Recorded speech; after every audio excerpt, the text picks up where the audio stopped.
Hey guys, and welcome back to the show. I am your host, Megan Hardy, and today I am joined by a special guest, Adam Badger, who is a fitness and lifestyle coach, owner of Badger Strength, and host of the Talk and Fit podcast. Adam is going to talk with us today about realistic nutrition habits for busy parents and how to break generational behavior cycles that aren't serving you well or helping you achieve your fitness goals. So, Adam, welcome to the show. Thanks for having me, Meg. I'm really excited to be here. So excited to have you. And I would first love if you would just share with everyone. I feel like I got a little preview to a little bit about you from our Adam and I just recorded a podcast for his podcast earlier this week, the Talk and Fit Yeah, podcast. Go check it out. So I know a little bit, but if you would share with my audience just more about you and how you got into the coaching space. sure. Yeah. So I started actually coaching people in 2014. So I'm coming up on 11 years. And once I started coaching people as a personal trainer, it's just been my full-time job ever since. So it's never been like a side thing. So, and I just say that because it just shows that I've just been in it, like in the actual doing of it for so long. Um, but what made me get into it as is that prior to that, I was already working out on my own for probably close to about 10 years at that point.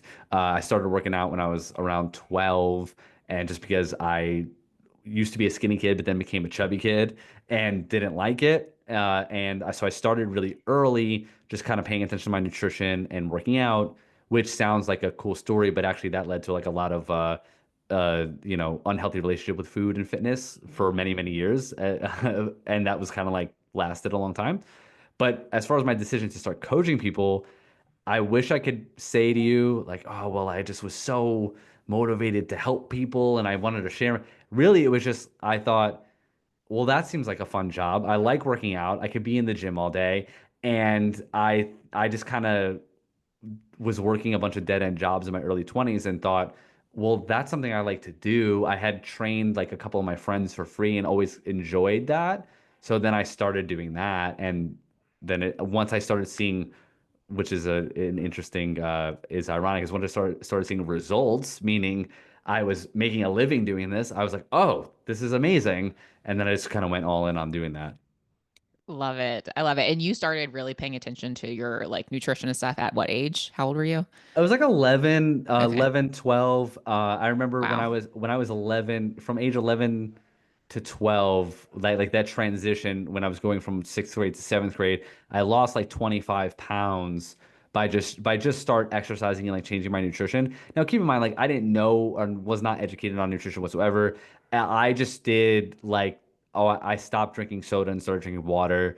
I stopped eating dessert like throughout the week, which again was cool because I got healthier and I got more confident because of it.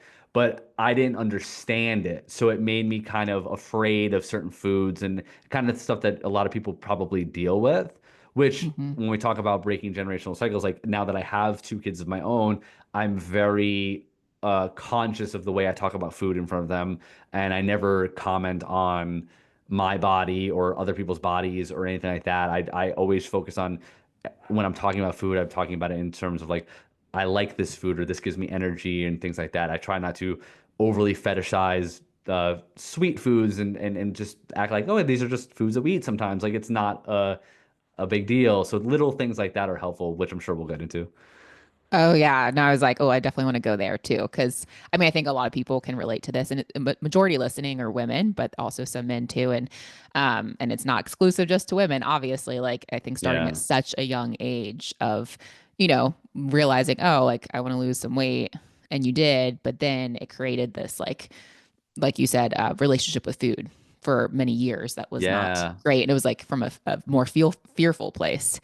Yeah, and it wasn't just like I said I would like to lose some weight. Like I was 11, so there was people commenting on my weight. Like I wasn't I like people would call you fat and I was someone like I said who grew up just a skinny kid. So no one ever commented on my body. No one ever talked to me about Mm. eating. And all of a sudden I was the kid who people were calling fat and chubby and it really emotionally affected me because it made me feel like I wasn't in control of how I looked and how my body was because I didn't know Mhm. why my body changed because I didn't change anything really about my life.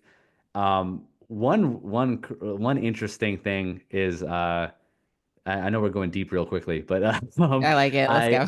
I found a school project from like when I was around 12, I think. And it was like sort of like this it was almost like a little journal and you had to like there was like different prompts and like one of them was like what's something you're most proud of? And I wrote that I was like proud of losing the weight, but I wrote in there and it's weird because when I read it, I don't remember writing it and I don't ever remember even thinking it, but I wrote in there that oh, when I moved to a new school, I was really nervous, so I ate a lot. So even at 11, I was Wow. aware that I had used food for comfort. And Mm. I have no recollection of ever being conscious of that. But I think a lot of times people talk about emotional eating, and up until I read that like maybe a year ago, I had never even remembered having that thought. So yeah, I was pretty like self-aware even at a young age that I was using food for comfort. Wow, I like legit got goosebumps when you said that because I was like, wow, that's pretty It's crazy, right? crazy. Yeah. And I've had my own like now thinking back as an adult, I have my own experience. And maybe we talk first about the generational behavior cycles because this segues perfectly into that. But because, it's like some of it being learned and Hmm. then like, usually emotional, like you were like anxious going to a new school and like, Yeah. it's very much correlated. Also, before we jump into that, I want to point out for anyone who is watching on YouTube that Adam and I match right now. So we might have to do a photo shoot. We're both wearing black tank tops and, have our suns out, guns out, So And it's funny, I uh, normally am not a tank top wearer. It's just that my office is really hot and I have to have the door closed so that my dogs don't bark. So I was wearing a hoodie and I'm like, oh, it's just too hot. I had like back-to-back calls and then I'm like, I kind of look douchey.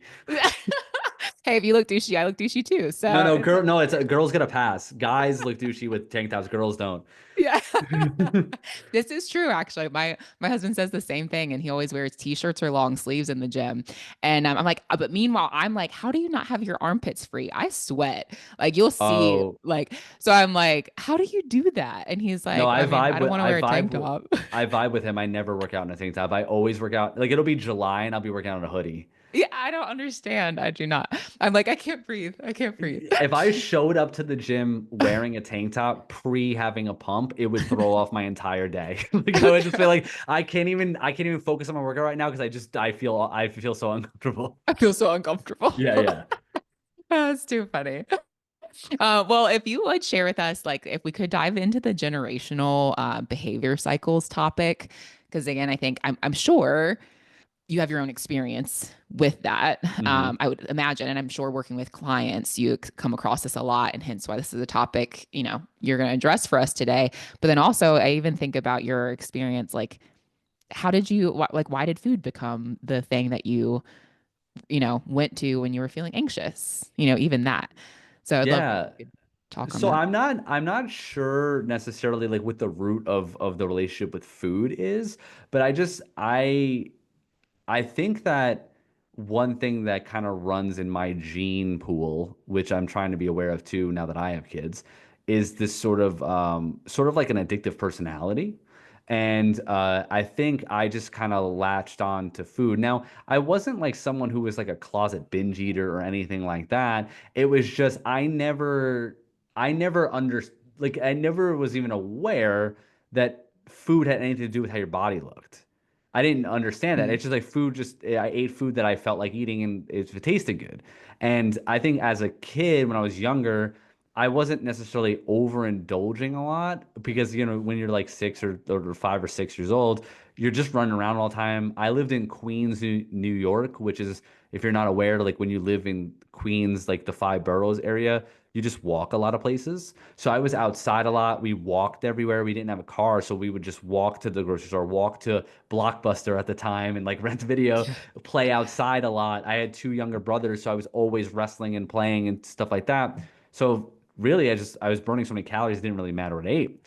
Then when I moved from Queens to Long Island, we it's a different environment, so you have to drive everywhere. So my Mm, activity went way down, but my nutrition didn't change, and I was kind of leaning into the food more because it gave me a sense of comfort. Like, um, my wife tells me I'm an oversharer, so I'm trying to break that habit, but I don't. I won't break the habit today. I'll be an oversharer. But when we moved from Queens to Long Island at the time, my dad had addiction issues as a kid, so he didn't move with us. So it's like you move schools, you move towns, one of your parents isn't there. I think food was just a place for like me and my brothers to, oh, it just felt comforting to eat tasty food at home. And it wasn't like anything crazy. It was just like Eggo waffles, cereal, desserts, things like that. So for me, I think that would be the root. And it's interesting too, because my mom is not an overeater. Like she's someone who she could go all day without eating and not care. She's not super into food. And she also never made us feel bad about our weight. She never like body shamed us or anything. But I think she was also very self-critical about her body. And I think it just mm, created this thought pattern of, oh, the way you look is something to be aware of, right? It was just like, oh, like you people do people notice that? Like you used to start being aware. So even when I was chubby, I was also hyper critical of like the way I dressed. If things didn't fit a certain way, I like didn't like it, and I would wear like two t-shirts and like little things like that. So I think for me, that relationship with food sort of started there, and then you also have, my dad has now been sober for close to 20 years, which is great. But I think I think initially, I think that sort of behavior maybe got that void got filled with food with him too. So he would, he'll overindulge on food as well. So I think that just seeing that behavior, right? Again, it's not yeah. talked about. It's not like, where they're communicating that to me. It's just something that you see. So that's where I think the root thing came from, was being aware that people could be aware of what you looked like. Then when people started commenting on my body, it was like a lot of shame and guilt and, sadness around the way I looked and wanting to change it and not knowing how. And then once I realized food was a way to change your body, I then kind of had a relationship with food where I was the person who would go to Thanksgiving and not eat desserts, or like I would, be very aware of what I was eating. And then once people started associating me with that, then it was like, oh, I have an identity. Mm, I'm the kid who can go to Thanksgiving and not eat desserts. Then I would do it more. But then that would lead to like the cheat days where I would eat all the stuff. yeah. Yeah, yeah. Yeah. Well, and That's a I feel lot. like I'm sorry. no, it's great. Hey, I think oversharing on a podcast is great. I always tell people, I'm like, more information is better than not enough information. Agree, agree. But no, and I think like what you said too is, and isn't the saying like as a parent, like, or, as far as teaching your kids, it's like show, don't tell. Hmm. It's like, because they're like watching what we're Yeah, doing. Like, how old are your yeah. kids, Adam? I have a 4.5-year-old son and an almost 1-year-old daughter. 4.5 and one. That's right. Yeah, So yeah, I mean, even already they're, I'm sure, absorbing, watching everything you're doing. So it's like with your yeah. parents, like you didn't have to, it was unspoken. It's not like y'all talked about food, but you were watching and seeing how your mom, felt about her body, and your Hmm. dad too. It's like you were watching those things. Yeah, and I think, and I like I said, for me when I was a kid, it was just, I wasn't thinking about, oh, I gotta eat this food. It was just this unspoken thing. Like I remember specifically, if my mom made cookies and put them on the table, she would be like, hey, like, because I had two brothers, she'd be like, guys, we don't need to eat all of them tonight. And me and my brothers would look at her like, what are you talking? Like, what? We get so annoyed. Like, what do you mean? Like, I didn't understand like why I couldn't just eat as many as I wanted to right then. And she wasn't saying it because of weight loss or anything. It was just she was just being a mom. Like, hey, don't Yeah. eat all those freaking cookies in one sitting. But we would get so annoyed. Like, what are you talking about? So I think as an adult still, I think I still have traces of that. I just can manage it better as an adult now. Yeah, yeah. I remember my grandma having those conversations with me where Nutella was my thing, and I would Oh, eat not no joke close to a jar of Nutella like yeah. in a sitting, and if I wanted to, and she'd be like, "Oh, honey," she was like, "You can do that now, but you just wait. You better watch out." And I was Yeah. like, "Haha, grandma." But even then, I was like, "Huh," it's like she couldn't touch it, not even have a Hmm. bite of it if but so I already kind of like knew that. But that's a hard thing too as a parent because like your mom, it was probably the right thing to do to be like, boys, stop having you Oh, can't have 100% it was. 50 Yeah. cookies. Now here's Just sitting. something that as a parent that I've realized is what me and my wife do is that when we do have those type of foods, of the more indulgent foods, I'm just kind of aware of the way I'm behaving around it. So like if we do make cookies, I'll eat two cookies and leave a bunch left over.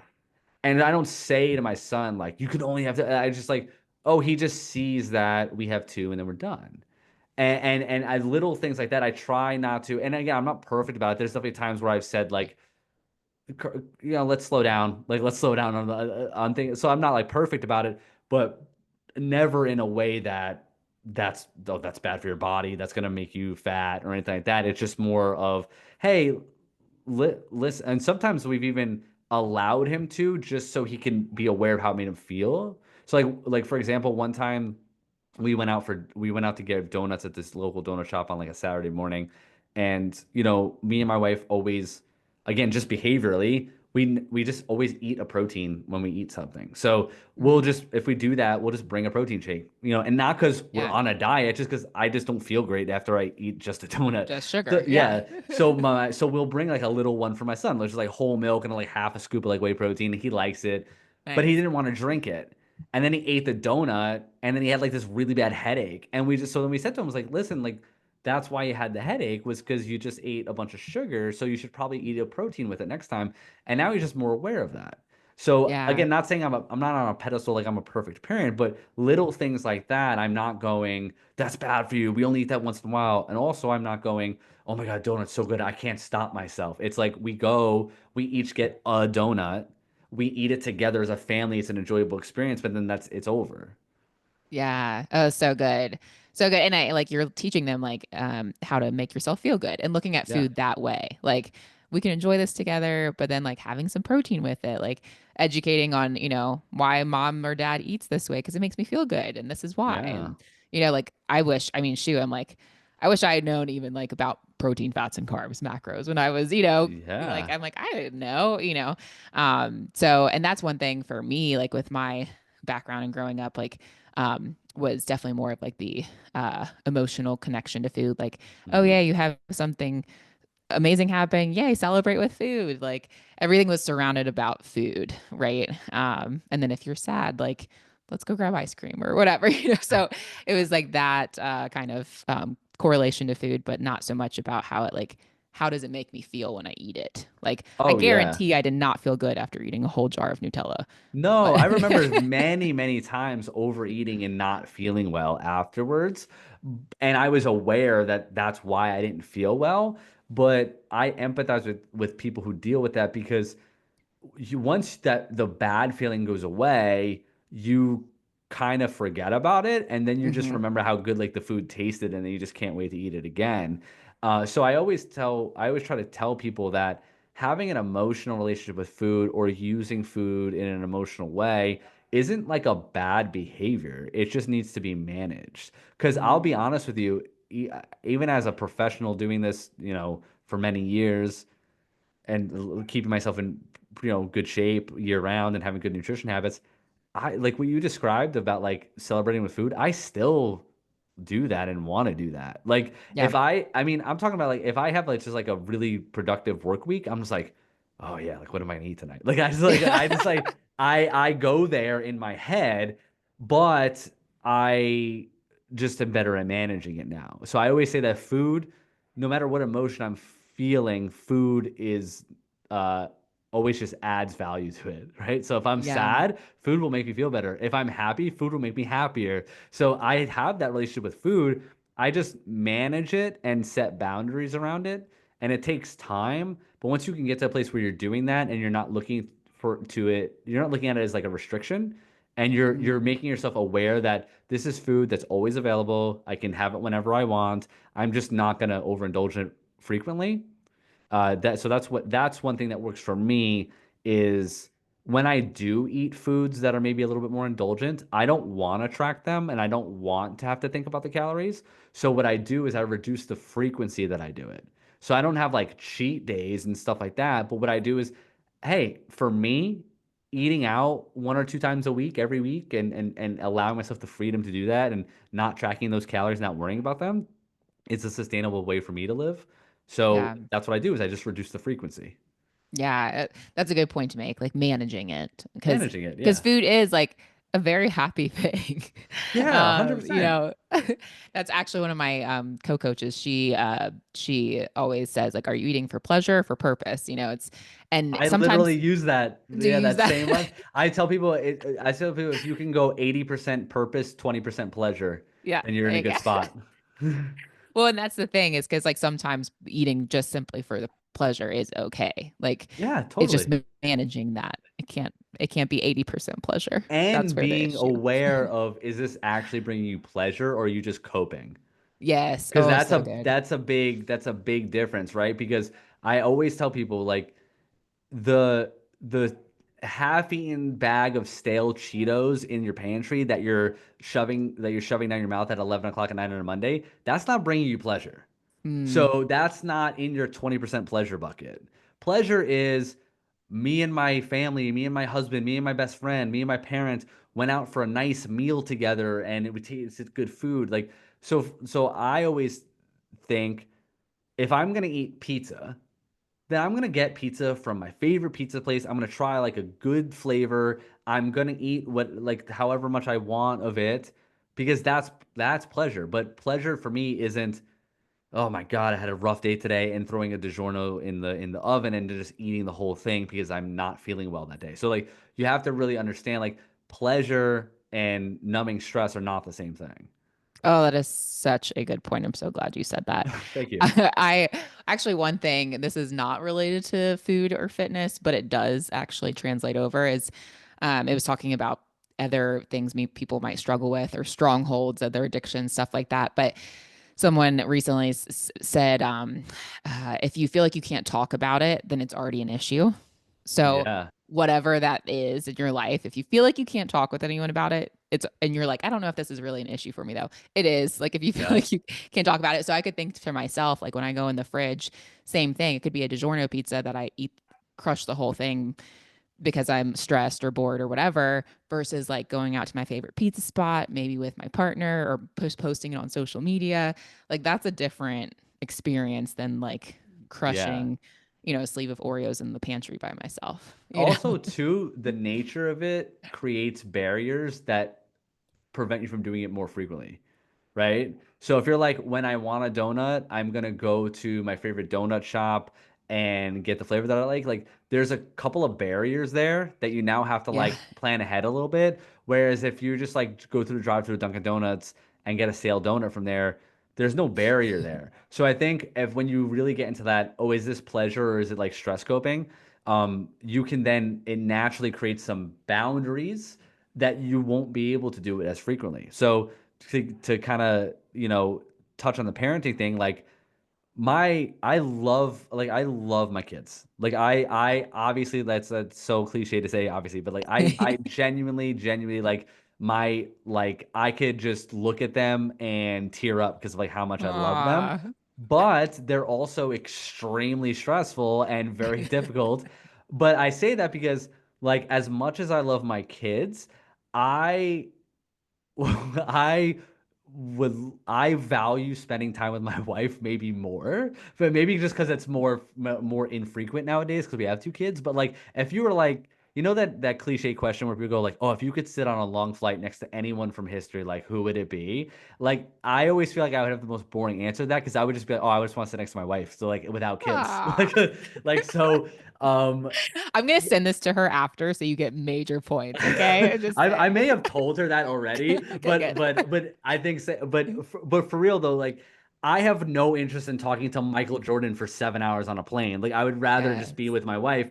Oh. And the reason why I bring that up is because the way we our parenting style is very, very involved. Like not helicopter parenting, but we just value being parents. Mm. So we don't use, and not that there's anything wrong with this because it doesn't, people's situations are different, but like we don't use like a nanny or daycare. We're planning on homeschooling, Awesome. at least for the first few years, and then if they show a genuine interest in going to school, like maybe then we would let them go. My wife, who was a teacher, and she stopped teaching to be with the kids more. Uh, Aw. we made a lot of sacrifices because we both value being present in our kids' lives so much. Mm. Now the trade-off is that we might go all day until 8:30 and not really have a full conversation with each other. Yeah. So a long backstory to just like plainly say, if I get the chance to go out to dinner with my wife, there's no, I don't know, can you curse on here? Is it I try to keep it, no effing PG-13. way, no effing way that I'm worrying about like the calories or tracking it. Yeah. So that is a experience that if I get the chance to go out to dinner with my wife, like I don't even like there's not even a thought in my brain that's like, oh, like what is this gonna like calories today? Like I don't even care at all. But I'm also not going there and just like eating to the point of discomfort and just like, like hating myself the next day. And I'll get clients sometimes who are like, "Oh, I'm going out on a date night with my husband, and how do I track this meal?" I'll go, "You shouldn't be tracking that meal. You should be worrying about the other 27 meals you ate this week and make sure those are tracked. And this is in your 20% pleasure bucket where you can go." And I think the one of the cores of my coaching is helping people really understand and get clear on what does a fit and healthy lifestyle look like for you. And part of that is understanding when do calories matter and when does experience matter? What are the behaviors you're showing your kids? What are your core values?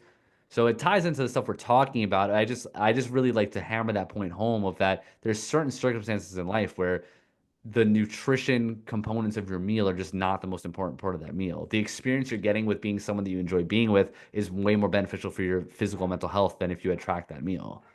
Amen. Yeah, absolutely. I could not agree more.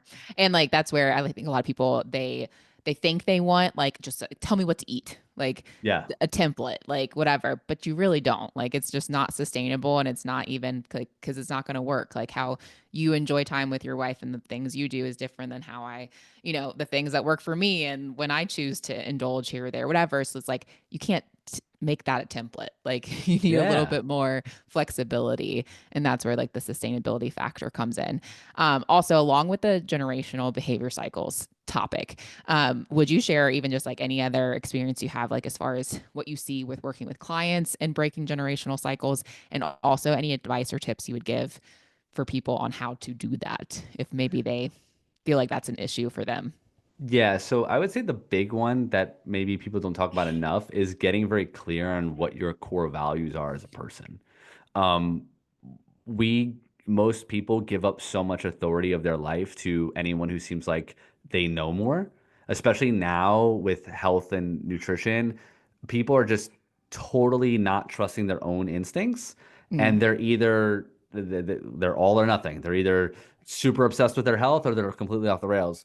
So when you get really clear on what your core values are, like how you want to show up as a parent, how you want to show up in life, how do you want your day-to-day life to look, now you just make decisions on is this aligned with that or not. So if someone says, I want to set a good example for my kids, or I want to set a healthy example for my kids, well, then it becomes pretty clear that skipping, not eating all day, and then raiding your pantry at 5 p.m. is probably not the way you want to behave.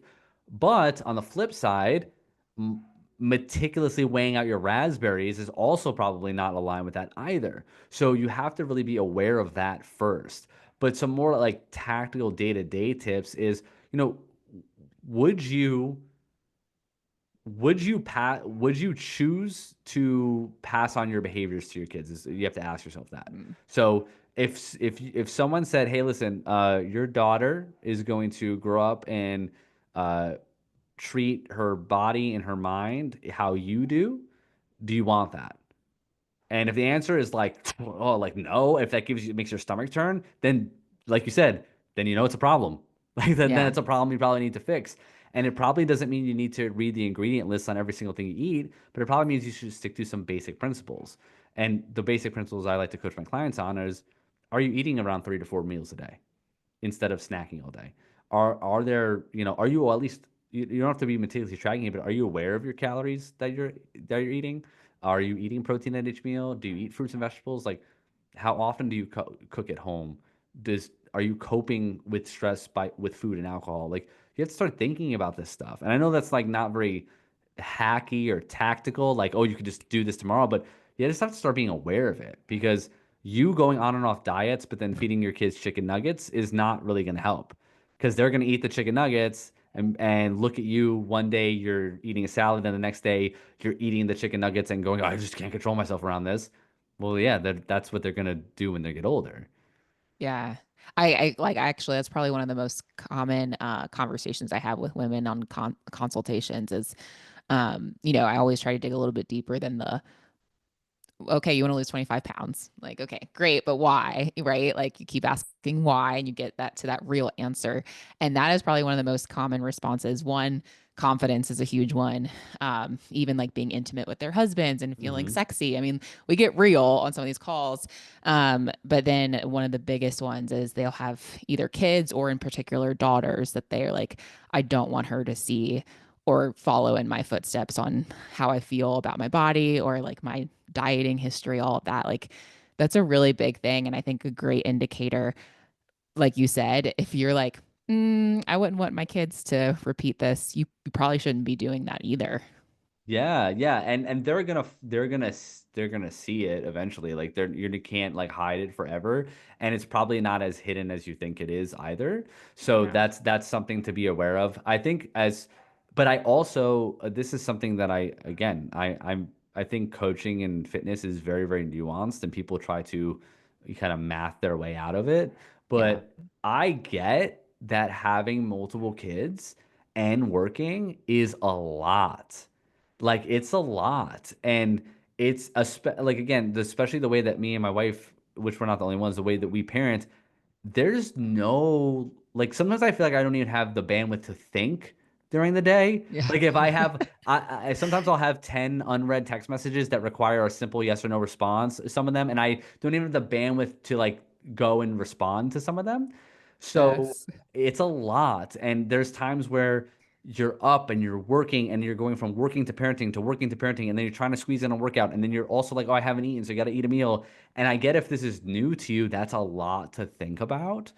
So I totally understand. There's gonna be nights. I mean, shit. Sorry, that's PG-13, I guess. But shit, That's PG-13. there's nights now where, you know, on a Saturday night after a long week, honestly, all I really want to do is watch trash TV with my wife and eat like cookies or something. And guess what? Sometimes I do that. Yeah. And that's not the Instagram life of a fit pro, but like that's real and that's what I do, but it's not every single night. I have baseline habits in place. So as far as practical advice for parents who are trying to get their health on track, understand that first you got to set your mind to like this is a non-negotiable. So it's got to be a non-negotiable. So if you have one or two kids or three kids and you manage to work a full-time job, then guess what? You're really good at non-negotiables and you're really good at time management. You have all the skills necessary because there's times where your kids wake up and they were up all night and they were puking and they were sick and they had a fever and you still made it to work that day. So you gotta just flip the switch in your mind of like, this is a non-negotiable. Stop attaching a result to it, right? So don't go, I'm doing this to get to this. It's like, no, no, non-negotiable. My nutrition is important. Workouts are important. That's it. You flip the switch. Doesn't need to be any more complicated than that. They are important. They're things that I do. Okay, now from there, get baseline habits in place before you start worrying about how many carbs you should eat or like what ingredients you should focus on. Are you eating 3 meals a day? Like at a basic elementary level, do you eat breakfast, lunch, and dinner? If the answer is no, we start there. I got to start eating breakfast, lunch, and dinner. Then we go to there should be a protein at each of these meals. Then we go to there should probably be a fruit or vegetable at least two of them. Like, and now we can start building on that and building those habits. But if you sit there and tell me, oh, I wake up and I'm not hungry, so I just have coffee, and then I forget to pack lunch, and then by noon I'm starving, so I order out, and then I feel like the day's ruined, so I snack at 3. Okay, well, is that the habits you want to pass on? No. So you gotta start somewhere. And it's like if you knock over dominoes and they're all falling down in a row. The mistake people make is they either try to scramble and pick all of them up, right? That's the all, right? They're gonna scramble, pick all of them up, or they just step back and go, oh my God, and they just watch the dominoes fall. And really, what you actually got to do is you got to just accept that 20 of them are down and pluck one out of the line, and then the rest will stop falling, and then you can work on picking the other ones up. So like Mm, instead of sitting there going, how am I going to fix this, or trying to scramble pick all of them up, pluck one, and then at least the rest won't fall, and you can work on slowly picking the other ones up. And that one is usually like some sort of low barrier habit that you can implement tomorrow. And for some people, that might be, hey, while my coffee is brewing in the morning, I'm gonna have a Greek yogurt. That's mm, it. That's so as good. simple as it could start. And I've started many clients there. And then in 6 months, they're like, I'm down 25 pounds and I'm working out 4 days a week. I don't know how. Well, it's because we started with that one little thing.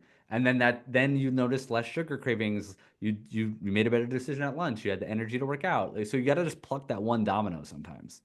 That is such a good analogy. I've actually never heard anyone say that. So you're first, Adam. I I don't know came if up you with it can. like 2 weeks ago. Did you? Yeah. It's great. And it's Thank you. so true.